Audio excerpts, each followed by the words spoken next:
Ang gulay ay ko tinitikman, palati na lang iniiwasan. Pero ang gulay ay masarap pala kapag sinuwang mo siya.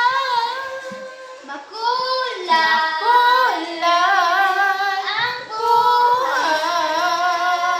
makulay ang buhay sa sinuwang gulay. Sinabuang gulay, sarap talaga. Sa bawat higop ay puno ng saya. Sinawang gulay, sarap na gamin. Pawalan kasi ko lahat ay kayang gawin. Gulay ang buhay. Makulay ang buhay sa sinawang gulay. Sabaw Pa lamang ay healthy na. Sa ganang Lord at tulad kaming tuwang-tuwa. Tumagal